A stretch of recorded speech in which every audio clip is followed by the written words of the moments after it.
नमस्कार दोस्तों, रिएक्शन में विमलेश में आप सबका स्वागत है। भोजपुरी की एल्बम इंडस्ट्री में तो कुछ न कुछ चोरी का आरोप लगता ही रहता है। कभी धुन चुरा लिया, कभी गाना चुरा लिया। इस समय भोजपुरी के सिनेमा इंडस्ट्री में भी आरोप एक दूसरे पर लग रहा है। इस समय भोजपुरी में टाइटल चोरी का आरोप लग रहा है सिनेमा इंडस्ट्री पर। भोजपुरी के जो मेकर है रत्नाकर कुमार जी ने अभी कुछ समय पहले वीर हनुमान नाम की मूवी का पोस्टर जारी किया था। उस फिल्म में खेसारी लाल यादव को उन्होंने कास्ट किया है। अभी हाल ही में उन्हीं का बैनर का संघर्ष 2 मूवी का ट्रेलर रिलीज हुआ, जो काफी धूम धड़ाका से रिलीज हुआ। काफी ज्यादा नाम और शोहरत बिटोरा उन्होंने खेसारी लाल के यादव के साथ ही एक अगले प्रोजेक्ट की तैयारी कर ली है, जिस फिल्म का नाम है वीर हनुमान। तो वो बताते हैं एक दिन उनको ऑफिस में पता चला कि इसी नाम से एक और फिल्म बन रही है, जिस फिल्म का नाम है सिर्फ संकट मोचन। तो उन्होंने सोचा कि ठीक है, अपने फिल्म का हमने पोस्टर जारी कर देते हैं। जब वो अपने फिल्म का पोस्टर वीर हनुमान का नाम का पोस्टर जारी किया तो उसके 6-7 दिन के बाद ही संकट मोचन जो फिल्म बन रही थी उसी का पोस्टर जारी हो गया। लेकिन उसमें नाम लिखा था संकट मोचन हनुमान नाम जोड़ दिया। तो बता रहे हैं कि हमारा जो पोस्टर है उसको देख करके उन लोगों ने हनुमान नाम जोड़ दिया। हालांकि इससे पहले उनके फिल्म का नाम सिर्फ संकट मोचन ही है। संकट मोचन में अरविंद अकेला कल्लू हनुमान का रोल निभा रहे हैं। तो फिर उन्होंने इस पर लीगल एक्शन लेने की कोशिश की। बोला कि ये तो हमारा पूरा एक ड्रीम प्रोजेक्ट है, जिसको ये लोग पूरा बर्बाद कर देंगे। तो फिर उन्होंने फिल्म एसोसिएशन में इसकी शिकायत की, इसकी कंप्लेन की।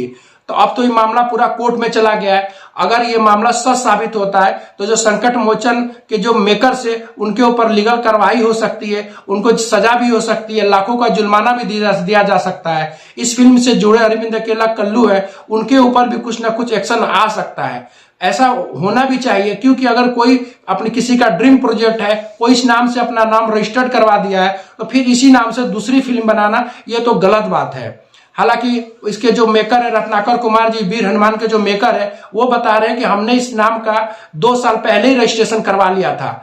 2 साल पहले से हम इस फिल्म की तैयारी कर रहे हैं, स्क्रिप्टिंग पर तैयारी कर रहे हैं। 3 लोगों ने जो हमने पोस्टर जारी किया वीर हनुमान, उसको देख करके लास्ट में हनुमान जोड़ दिया। हालांकि इससे पहले उनका नाम फिर जो अरविंद अकेला कल्लू जो फिल्म बना रहे हैं, उनकी फिल्म का नाम सिर्फ संकट मोचन ही हुआ था। लेकिन वीर हनुमान जो टाइटल तो हनुमान देख करके उन्होंने जोड़ दिया।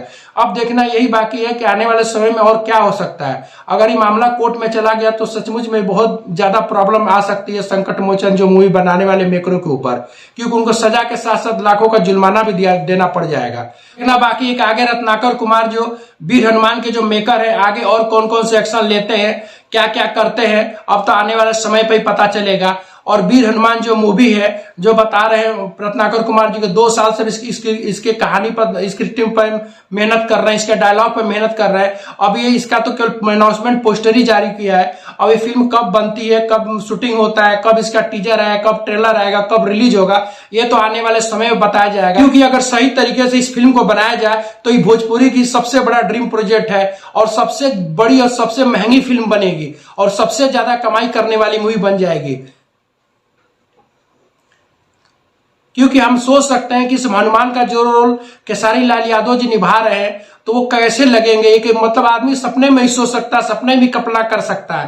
तो अभी देखिए आने वाले समय में और क्या क्या पता चलता है। अब इसी कहानी कहां तक बढ़ी, और जो लीगल नोटिस दिया है रत्नाकर कुमार जी ने, उसका क्या लास्ट में निर्णय निकलता है, अब तो आने वाले समय में ही पता चलेगा। वीडियो देखने के बाद हमारे चैनल को लाइक और सब्सक्राइब जरूर करिएगा। अगले वीडियो में फिर मिलते हैं। नमस्कार।